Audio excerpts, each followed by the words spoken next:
فاعوذ باللہ السمیع العلیم من الشیطان الرجیم من ہمزہ ونفخہ ونفثہ کیف تکفرون باللہ وکنتم امواتا فاحیاکم ثم یمیتکم ثم یحییکم ثم الیہ ترجعون۔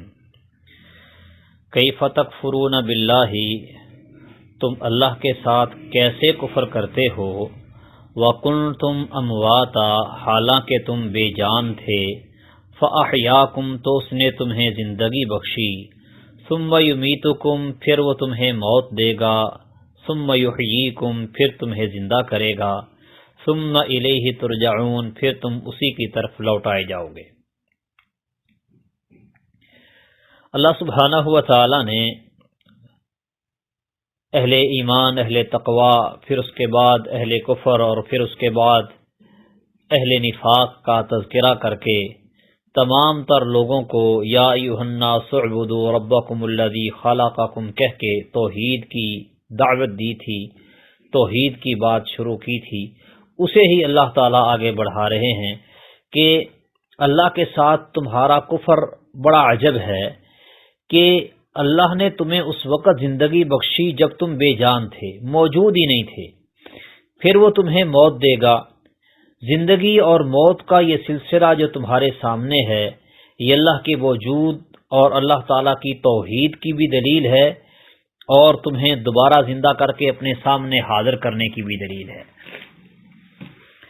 کچھ لوگ اس آیت کو سامنے رکھتے ہوئے یہ کہتے ہیں کہ اللہ تعالیٰ نے کہا ہے کہ تم مردہ تھے، بے جان تھے، تمہیں زندہ کیا، پھر وہ تمہیں مارے گا، پھر وہ تمہیں زندگی دے گا، اور پھر تم اسی کی طرف لوٹائے جاؤ گے۔ تو اس آیت میں اللہ تعالیٰ نے پہلے ایک موت کا ذکر کیا ہے، پھر اس کے بعد ایک زندگی کا، پھر ایک موت کا ذکر کیا ہے، پھر ایک زندگی کا، یعنی دو بار زندگی کا ذکر ہوا ہے اور دو مرتبہ موت کا ذکر ہوا ہے۔ پہلی موت یعنی انسان کی پیدائش سے پہلے، جب آدمی کچھ بھی نہیں تھا، بے جان تھا۔ دوسری زندگی دنیاوی زندگی، اور اس کے بعد پھر جو موت ہے وہ دنیاوی زندگی کے اختتام پر موت، اور پھر جو زندگی دی جائے گی وہ اخروی زندگی ہے، اور اس کے بعد پھر اللہ کی طرف بندے نے لوٹ کے جانا ہے۔ یہ زندگی جو دوسری ہے یہ ابدی ہمیشہ والی زندگی ہے۔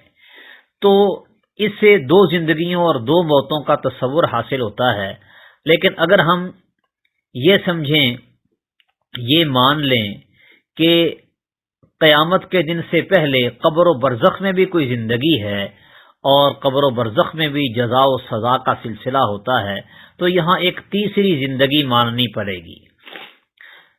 لہذا ایسی وہ تمام تر احادیث جن میں برزخی زندگی کا ذکر ہے، برزخی زندگی قبر کے سوال و جواب کا اور سزا و جزا کا ذکر ہے، وہ سب کا انکار کر دیتے ہیں، کہتے ہیں کہ یہ قرآن مجید کے خلاف ہے۔ حالانکہ ایسی بات نہیں ہے، بلکہ یہ دو زندگیاں ہی ہیں، لیکن ان دو زندگیوں کے دو دو مراحل ہیں۔ دنیاوی زندگی، اس کا ایک مرحلہ انسان شکم مادر میں گزارتا ہے، اور اس کے بعد مقرر وقت پورا کر کے وہ دنیا میں آتا ہے، جسے اس کی ولادت اور پیدائش کا نام دیا جاتا ہے۔ زندگی ایک ہی ہے، لیکن اس کے دو الگ الگ مراحل ہیں۔ اسی طرح اخروی زندگی کے بھی دو الگ الگ مراحل ہیں، ایک مرحلہ قبر و برزخ کا ہے اور ایک مرحلہ قیامت کے بعد کا ہے۔ یہ اخروی زندگی ایک ہی زندگی ہے، اور پھر اخروی زندگی کے بارے میں اللہ سبحانہ و تعالی نے یہ نہیں کہا کہ جب تمہیں دوبارہ زندگی ملے گی تو تم فوراً اللہ کی طرف لوٹائے جاؤ گے، بلکہ ثم الیہ ترجعون۔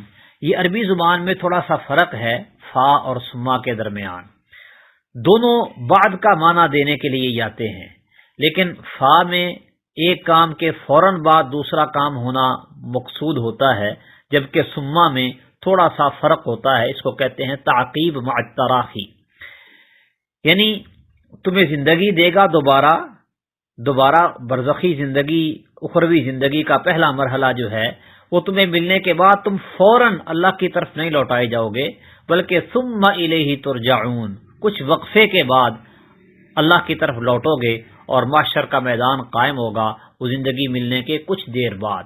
وہ دیر کتنی ہے یہ اللہ سبحانہ و تعالیٰ کے علم میں ہی ہے، اللہ کے سوا اسے کوئی نہیں جانتا ہے. تو دو زندگیوں اور دو موتوں کا جو تصور ہے وہ قبر و برزخ کی زندگی کو تسلیم کر لینے سے ٹوٹتا نہیں، ختم نہیں ہوتا. لہذا یہ آیت قرآن مجید کی نبی کریم صلی اللہ علیہ وسلم کے ان فرامین کے خلاف نہیں ہے جن میں حیات برزخی کا ذکر ہے، بلکہ یہ اس حیات برزخی کا اثبات کرتی ہے. آگے اس کی مزید تفصیل سورہ مومنون میں انشاءاللہ آ جائے گی.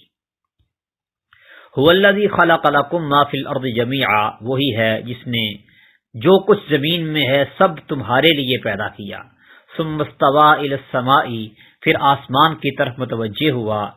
فسواہن سبع سماوات، پھر انہیں درست کر کے 7 آسمان بنا دیا. وَهُوَ بِكُلِّ شَيْءٍ عَلِيمٌ، اور وہ ہر چیز کو خوب جاننے والا ہے. انسان کے کفر پر تعجب کے لیے مزید احسانات کا اللہ تعالیٰ نے ذکر کیا ہے کہ زمین میں جو کچھ ہے سب اس اکیلے اللہ نے پیدا کیا اور تمہارے لیے پیدا کیا. پھر اس نے آسمانوں کو درست کر کے 7 آسمان بنائے ایسے محسن سے جس نے تمہیں پیدا بھی کیا اور تمہاری رہائش کا بندوبست بھی کیا. تم کس طرح کفر کرتے ہو؟ وہ تو ہر چیز کو خوب اچھی طرح سے جاننے والا ہے. تمہارا کفر بھی اس سے پوشیدہ نہیں ہے، لہذا اپنا انجام خود سوچ لو. اس آیت میں زمین کے بارے میں اللہ تعالیٰ نے واضح کیا ہے کہ وہ اس سے پہلے پیدا کیا گیا ہے اور آسمان بعد میں. زمین آسمان سے پہلے پیدا کی گئی. یہی بات سورہ حامیم میں ہے. لیکن سورہ نازعات میں اللہ سبحانہ و تعالی نے آسمان کی پیدائش کا ذکر کیا ہے اور اس کو سیدھا کرنے کا ذکر کیا، اور پھر فرمایا والارض بعد ذلک دحاھا، زمین کو اس کے بعد اللہ نے بچھایا. ظاہری طور پر ان دونوں باتوں میں تضاد معلوم ہوتا ہے کہ پہلے سپارے میں اللہ کہہ رہے ہیں کہ زمین پہلے ہے آسمان بعد میں، اور آخری سپارے میں آسمان پہلے اور زمین بعد میں.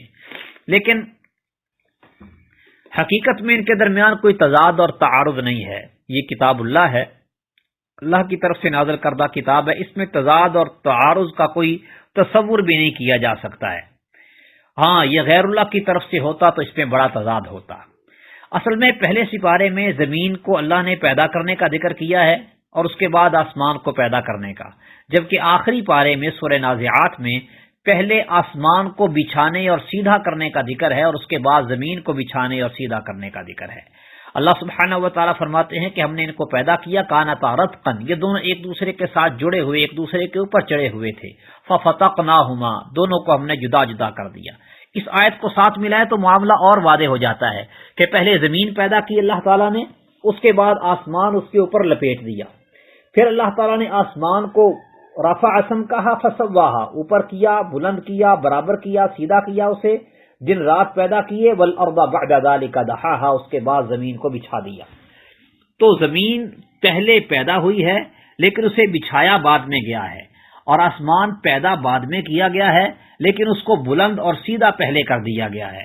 لہذا دونوں آیات میں کوئی تضاد اور تعارض نہیں ہے.